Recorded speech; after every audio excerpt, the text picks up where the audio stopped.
You heard it here first. Arsenal to win the North London derby. Cavani! United!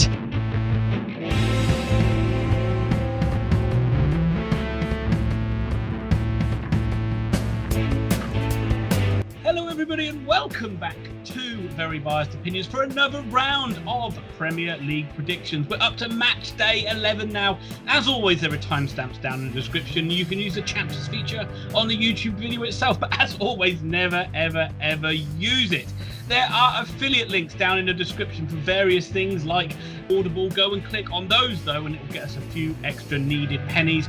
Also go and check out GRANDSTAND BETTORS. They're a superb tipster website. Their details are on the screen as well as their YouTube channel. Go and subscribe. They will win you money. Quickly, Thomas, I don't want to dwell on it. We have to go over how last week went. It was a return to form for young Thomas Pickering, as I've had 3 good weeks in a row and I've just had a stinker last week. Nuts results though, weren't they? Crazy results. I think after 3 matches, I texted you and said we should stop doing this. No, I've got a different story there. The first match, when Brighton had their penalty, you were phoning me going, "It's not fair!" Was that the first or the second penalty? And, yeah, that was the first one that they missed. But you did get 2 correct scores in the end. You beat me by 9 points to 2. Only the Manchester clubs came through for me. You're winning 6-4 overall. I don't want to dwell on it anymore. Thomas, hit me with that opening gambit. It's a good old North London derby. It's Tottenham Hotspur, host Arsenal. It is indeed a North London derby, Thomas. The second derby in a row for Spurs. We predicted great things for them in the last time out against Chelsea, but we praised Mourinho to the hilt about what a great tactician he is, but we forgot one thing in Mourinho's Arsenal: his ability to shut down a game and make it ridiculously boring. Because that's what this little game was. He decided very early on, like, nope, I don't want anything more than a point in this. You don't get anything more than a point in this, Chelsea. And we're all going home relatively satisfied. I can call my side a little horse in a race, like I did when I was at Chelsea a few years ago. And but there's no doubting that Tottenham are huge favourites going into this match. Yeah, they're way too good for this Arsenal team, who have been nothing short of dreadful recently. Arsenal's the only good thing we can bring up here is that they are mildly better away from home than they are at home. So maybe that'll help them. I know we've spoken about this in League One about how, in my opinion, derbies just don't matter as much anymore because there's no one there to make you feel like it matters. It's really just a bunch of random blokes playing a bunch of random blokes. I don't think Arsenal are going to offer anything in this game.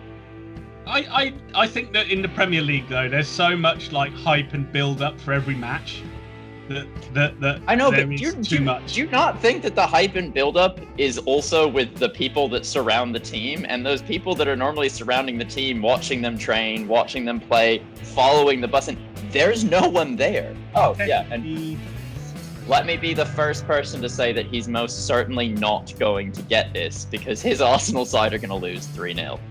Right, well, Arsenal did lose pretty poor fashion again to Wolverhampton Wanderers. It was a game overshadowed by a horrible head injury to Raul Jimenez, which we'll get to, and to David Luiz. How David Luiz was allowed to stay on the pitch, I do not know. It was like the only, concussion protocol, all that stuff. Every single person who's ever had a concussion or has even seen someone with a concussion knows the look of someone else with one. And David Luiz stands up and his eyes aren't focusing on anything. And he's just like, and they're like, yeah, you're fine, mate, you're fine, mate. It's also that thing about concussion. I think they said that time and time again. You need to take it out of the player's hands. You almost can't trust their words of just saying, because they are going to say, I want to carry on. Yeah, of course they are.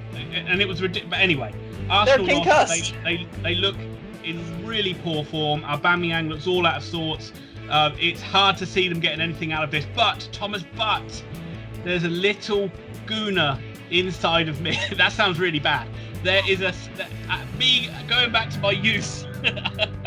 I was a bit of an Arsenal fan, and so I cannot back Spurs in a North London derby. There's like a little 9-year-old version of me going, don't do it.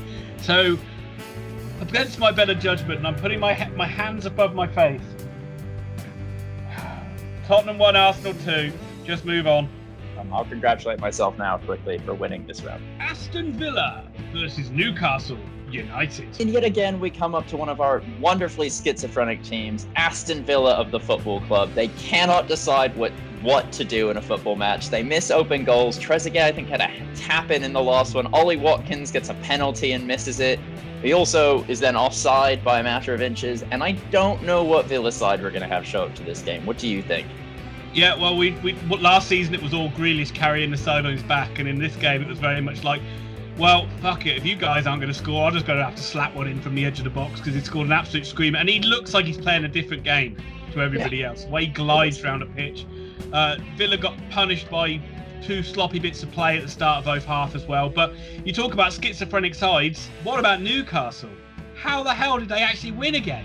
That was so lucky. And the second goal, Steve Bruce comes out and talks about how great Joe Linton is, and we're seeing the best of him. That second goal, he kicks it right at the defender, and it manages to bounce off his leg and go in. This is not the best of Joe Linton. Callum Wilson is literally carrying this side. They are garbage to watch. But Ian, will this match happen? Because there's now 4 confirmed COVID cases. Newcastle United's training ground's been closed for 2 straight days. Yeah, it's a good point. It might not happen. Yeah, you're absolutely right. But Newcastle fans, I think they'll be happy with the win, but I don't think they'll think it's changed anything. Newcastle still set out to be very boring and just try and win a game, sucker punch aside late on, and they're lucky they've got a player like Callum Wilson that's able to do that. I really don't know what to pick in this game. I'm just going to back Villa because I think I'd rather Villa win, so I'm just leaning towards that. I'm going to go for a 2-1 Aston Villa win. Yeah, I hate to copy your scoreline, but that's exactly what I'm going to do. Also, just really quickly, I think Newcastle have Lascelles and St. Maximin out injured as well. They're either injured or they have COVID. I don't. They do have some key players out Newcastle, there's no time. I just don't trust them to do that. They've also only kept a clean sheet in 2 of their last 10 games, so they're not exactly setting the world alight defensively. That is true, but that last clean sheet did come in the last game. Brighton and Hove and Albion versus Southampton. South Coast derby this time, Thomas, and this one, I think this should be a really good game. Both sides play a very similar style. They like to get the ball down and play, but they're very tenacious when they haven't got the ball. They press a lot. They're very intense with their tackling and give away a lot of fouls and stupid fouls as well. So I think it should be a very even contest. And the Southampton are reeling a little bit after coming off the back of what happened to them against Man United, whereas Brighton got a very creditable draw against Liverpool, when arguably they could have won. They should have won. Missed a penalty and scored a penalty. And Aaron Connolly, I'm pretty sure, has played one-on-one with the Alisson twice and just fluffs his lines both times. They looked really positive in that first half. Outside of the insanely high line they played, which, just out of interest, why does any team play a high line against Liverpool or Leicester? You know that they have just their entire attack is based on we're faster than you. And Brighton were we're going to put our defensive line at a halfway line and just see what happens. It was the stupidest defending I've ever seen. But they're coming in really, really, really confident. My question to you, Alan, is do you know how bad Brighton have been at home this season? I'm sure you're going to tell me. They picked up 3 points of a possible 15, and all 3 of those have been draws. They have been bad at home to start the season, but as we know from the beginning of the season, they came up against Chelsea and everybody else in the league that they possibly could. Leicester. I don't know, one of those teams banged in a bunch of goals. Anyway, enough of me chatting nonsense. I think I'm going to go for a 1-1 draw in this, Ian. It's the Brighton specialty. They don't want to win. I think I'm going to be edging towards Southampton in this one. I think they've had a couple of bad results now, but they've played pretty good football in both games. I just think they've got a few more weapons to hurt this Brighton side than they do the other way round. And I think also as well from set pieces, they're underrated danger with the likes of Ward-Prowse, free kick machine Ward-Prowse. Are they underrated anymore? Also, those centre-backs are really good in the air as well. Vestergaard and Bednarek, they do a good job too. So I think Southampton will edge it. I think I'm on a 2-1 bandwagon here. All of my scores have been 2-1 so far. 2-1 Southampton. Ian, this is one of those games where I don't think we're going to have a lot to talk about. Burnley were nothing short of dreadful, like they always are. 4 straight performances against City, 4 straight 5-0 losses. The teams still look as bad as we said they were all season. That one win they picked up earlier, though, is nice. It picks them off the bottom of the table from Sheffield United.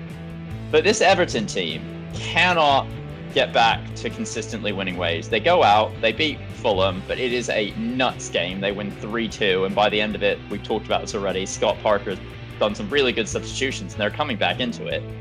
And then they go out and they lose to Leeds, and they don't offer a huge amount. They had a couple decent chances. I think Richarlison might have had a goal chalked out for offside, and it was offside. I think it's Godfrey is stood directly in front of the goalkeeper and tries to head the ball as it's going in, and it's just past him. It is definitely interfering with play. He's a foot offside, so directly in front of the goalkeeper.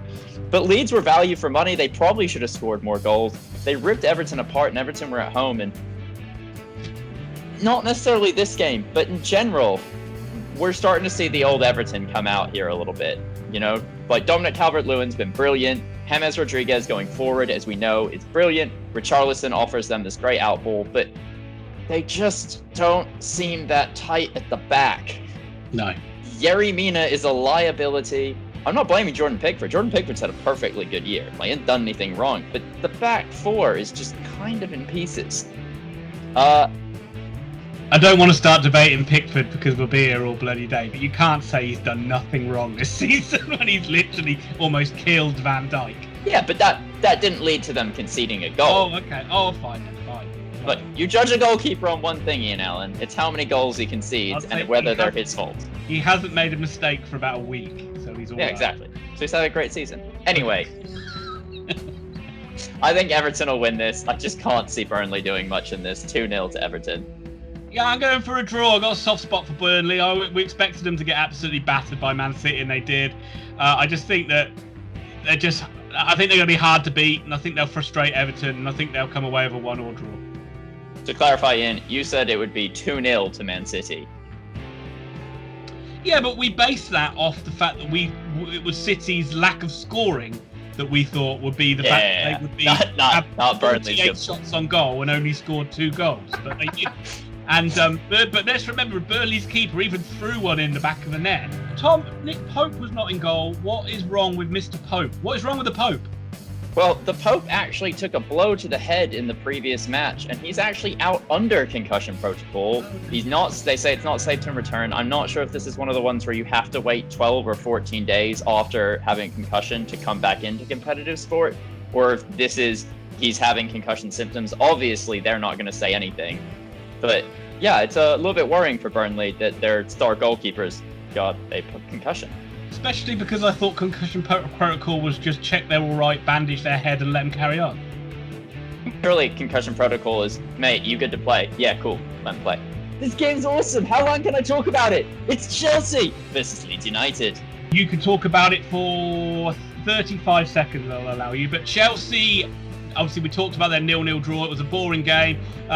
Both sides could have won it late. Giroud had a good chance late on, but he just couldn't elevate his shot over the top of Lloris. But chances were at a premium. I did think Chelsea probably looked the better side, looked the more likely to score of the two. But Leeds United did get back to winning ways, Thomas.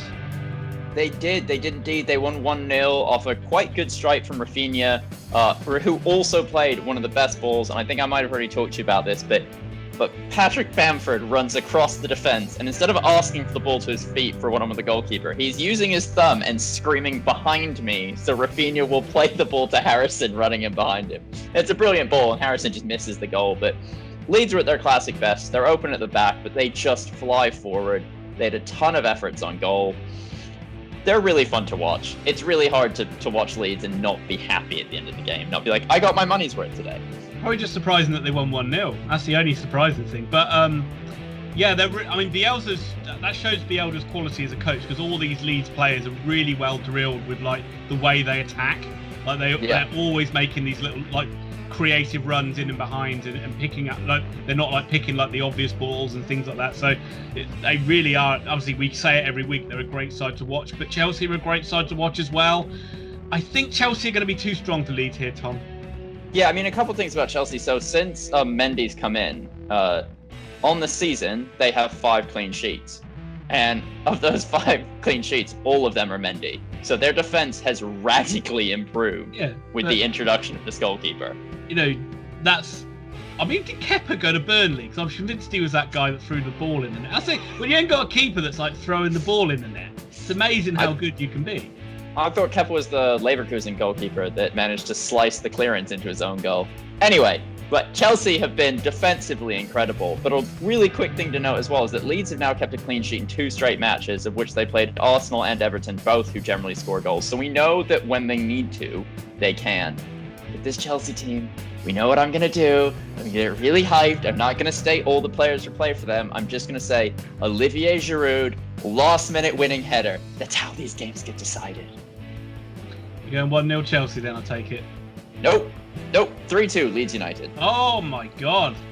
I'm not going that high a score this time. I don't think Leeds will score. I think it'll be Chelsea 2, Leeds 0.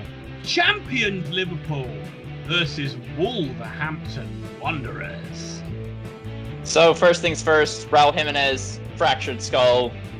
I mean, I think you and I discussed this pre-game.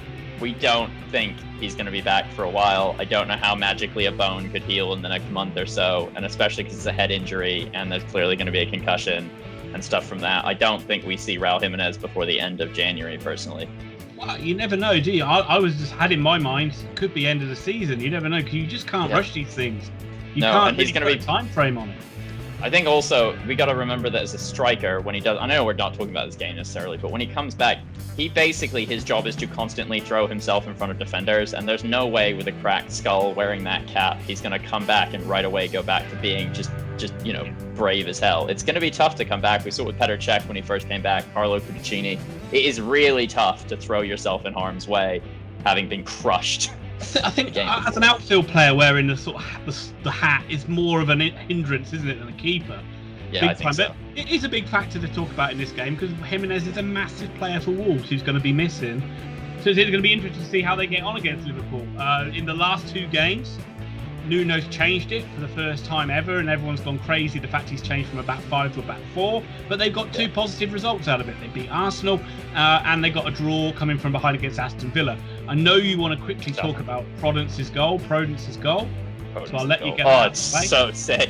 It's so sick how the Arsenal player slides in, and it's like as a Lionel Messi, Cristiano Ronaldo, Luis Figo, name it, Zidane, where he just picks the ball up, and when you watch it in slow motion, he doesn't chip it over. It's on his toe the entire time, and he can go down. There's definite contact, and he just lands, doesn't even look at the goalkeeper, puts the ball under him, and runs off. It is brilliant. The Portuguese factor in this Wolves team is nuts.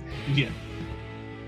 That being said, I don't know if with Jimenez out, they stand half the chance they did before now when they're playing Liverpool. They don't, and we are talking about Wolves a hell of a lot more than we have done in recent weeks, but it is a return to form for Traoré. He's looked a lot better in the last couple of games as well. That's going to be a big factor with a guy like him running at a very weakened Liverpool defence. Yes. And I think they're going to cause Liverpool some problems. I wouldn't be. It's going to be difficult for me to back it, but I wouldn't be shocked if Wolves won this game. Give me the scoreline, Ian. Well, we haven't talked about Liverpool at all. We haven't talked about the whinger, Jurgen Klopp, the man who moans about every single thing, even though his team is Premier League champions, they're joint top of the league, they're going all right in the Champions League, but all this guy does is moan. Yeah, I mean, yeah, he does. Some of his stuff is a bit... Yeah. Sorry? You went squeaky then? Yeah, I'm just hitting puberty now. Some of his stuff, like the complaints about fixtures, I have less sympathy with him specifically for it than other people. But I think his substitute comments seem pretty fair, if I'm being honest. They do. Yeah, they come to this debate in the Premier League, isn't it? It's 3 subs or 5 subs, 3 subs or 5 subs, 3 subs or 5 subs. If only there was a number between 3 and 5 that you could pick. 6, 7. Liverpool were unlucky against Brighton, you have to say it. 2 goals, very, very narrow margin goals ruled out again for VAR. Really, I don't think it was a penalty for that second penalty, but it was given. And even the Brighton players said it wasn't a penalty, didn't they? But they walked off with a 1-1 draw. It's just so stupid to back against Liverpool. I just can't do it. I would love Wolves to go here and win. Love it. I would love to see the Spirit stroking his beard down Anfield, having broken their long unbeaten streak, record-breaking streak at Anfield. But I am going for Liverpool to win 2. I'm going 3-0. That's not a a bad thing for Wolves. I just think Liverpool are going to be spitting blood after that penalty. You heard it here first, folks.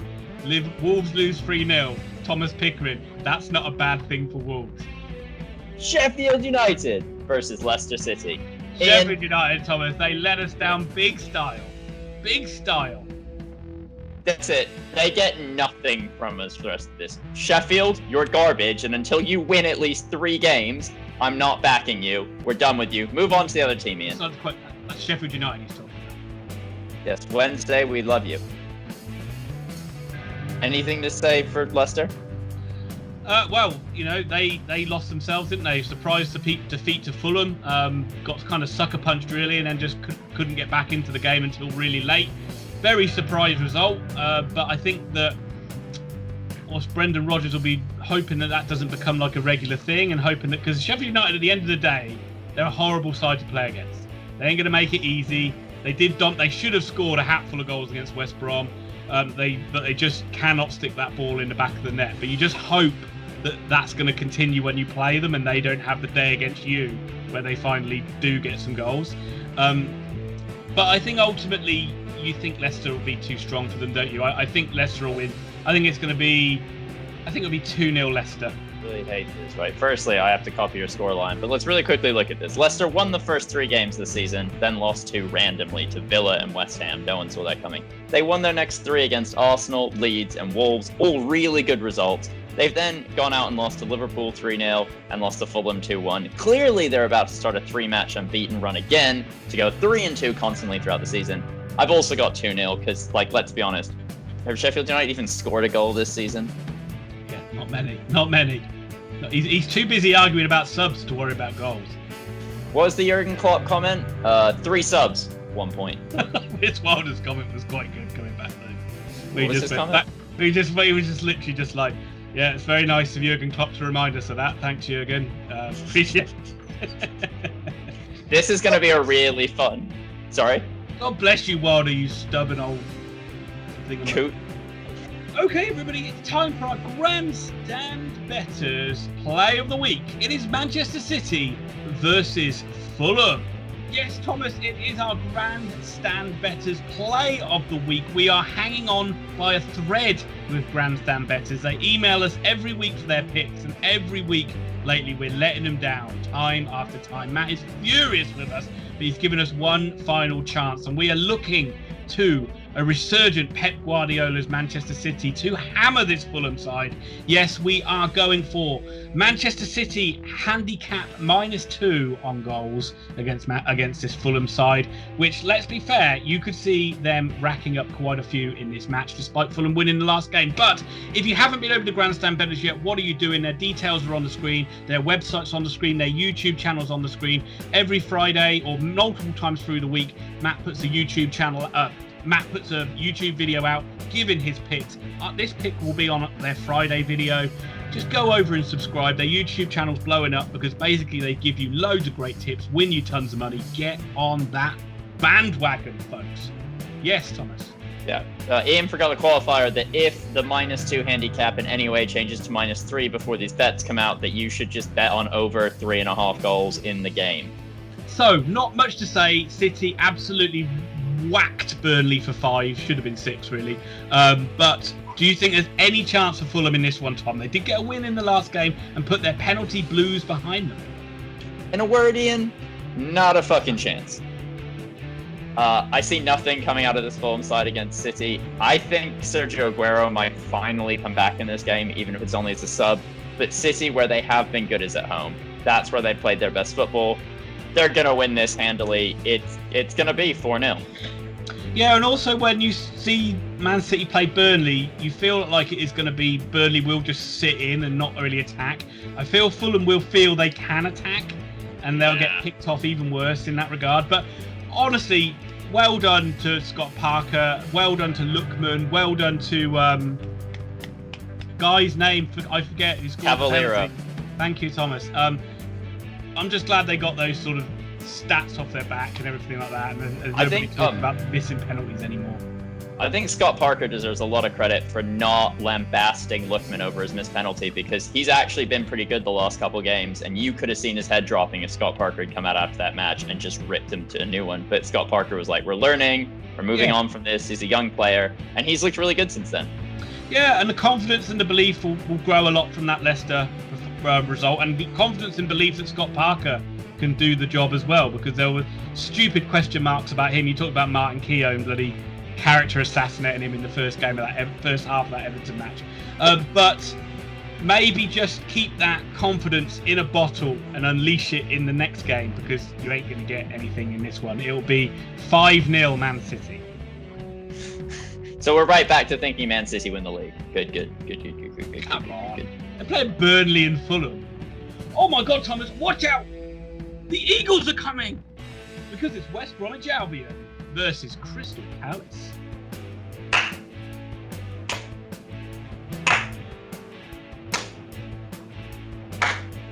That's right, Ian. The world's slowest clap for Crystal Palace and West Brom. Both of you are just... Crystal Palace, well done for making Newcastle win a football game. I mean, what the hell you people are doing? Clearly, no Zaha, no win. West Brom, that winner you guys hit was the slowest dribbled shot in recorded history to go in a goal. Aaron Ramsdale, what are you doing? How are you not getting to that? I don't like either of these teams, Ian. Just gonna say it. Don't like it. It's fine. But you gotta say West Brom a bit of credit for getting their first win. Sure. Well done. You beat a team that literally couldn't put a ball in the back of the net for love nor money. Some sides haven't beaten Sheffield United this season. Isn't that one team? One team has not beaten them in 10 games. That was Fulham. Half the league has beaten them. And that was Fulham. And the team that hasn't beaten them drew with them. Fair enough. Right. Go on, say your score.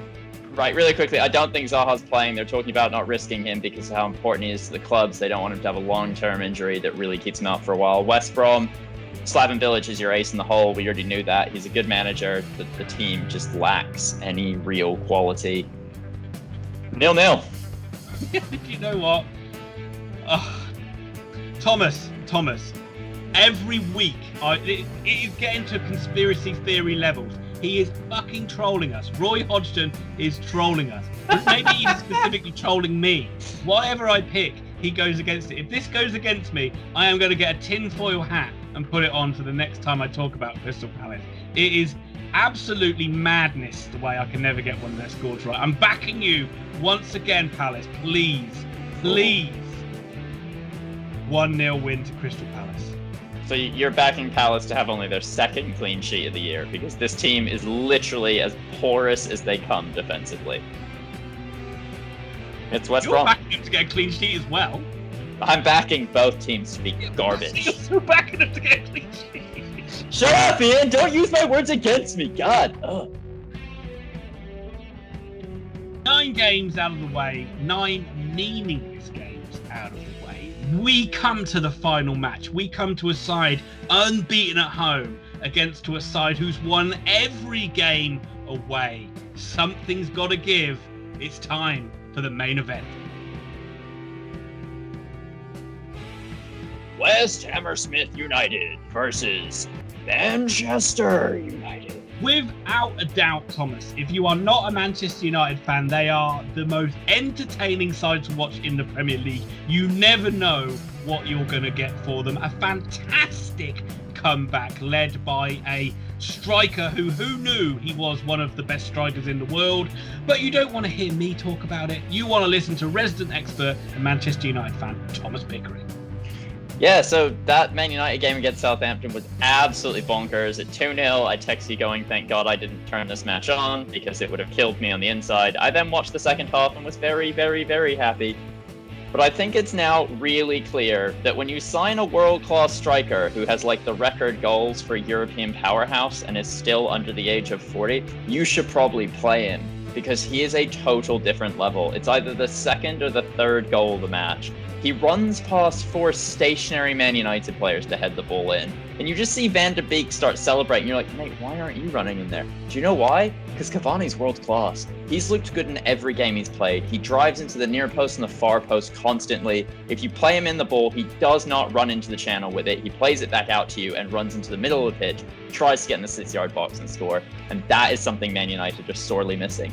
David De Gea being out injured may be a good thing for the club. That's 2 straight free kicks he's let in that were mildly questionable. He's hurt himself saving that goal. It may just be time to sit him down for a game, give him a break, because he was good up until the last round of European football.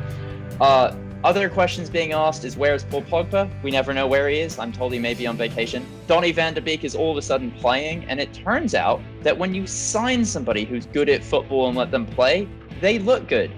For some reason, Ole Gunnar Solskjaer is obsessed with Matic. He keeps playing Matic. He keeps playing Fred. That has to stop. Scott McTominay needs to come in there. Edison Cavani needs to start up front. Marcus Rashford might need a break because he's looked poor in the last couple games. But United are going to beat this West Ham side, who've only lost once at home this season to Newcastle. They're going to lose again. United are going to win against this West Ham side 3-1. Absolutely right. Everything you said about that, spot on. You know, go on. God, you just spoke. I know. I was just going to say the reason I spoke for so long is I didn't want you to comment on De Gea, and I figured if I talked for long enough, you'd forget about it. I didn't forget about it. I was just shocked. It was almost like you told me you've converted religion. Yes. But just the whole thing about Cavani, that predatorial instinct was just there. That guy, the desire to score goals was just there, and he's like the reason Man United wouldn't have scored those goals if he wasn't on the pitch. No one else is going to make those runs. It's plain and simple. He's got to play now from now on to wake up Courtois in that regard. West Ham got a good win against Aston Villa. They kind of sucker punched them a bit. They rode their luck, but they got goals. Like they got a goal at the start of the first half and the second half. We know they look a good side. They're a dangerous side, but I think Man United will be too strong for them as well. I think it'll be a nice high-scoring game though.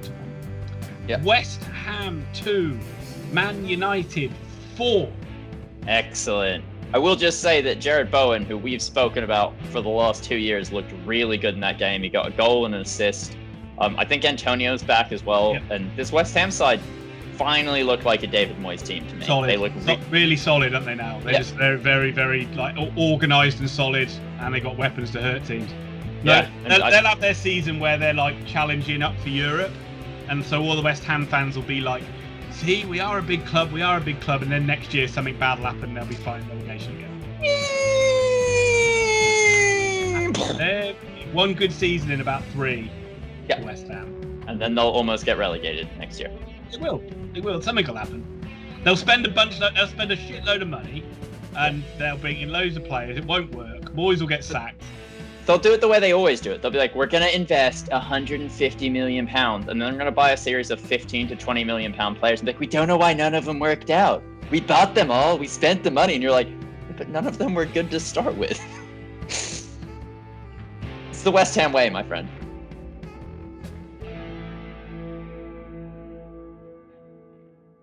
Anyway, that will do it for another round of Premier League predictions. We hope you enjoyed this video. If you did, please give it a thumbs up. That helps us out so much on YouTube. And also hit that subscribe button. We've had a great jump up in subscribers over the last couple of weeks. We really want to try and get to 2,000 by the end of the year. We think we will, but we need your help to do it. So hit that subscribe button. Also give us a load of comments down below as well. We really enjoy your comments. Thomas, a couple more words from you and we can get out of here. Wangly tanglies. Why do I bother?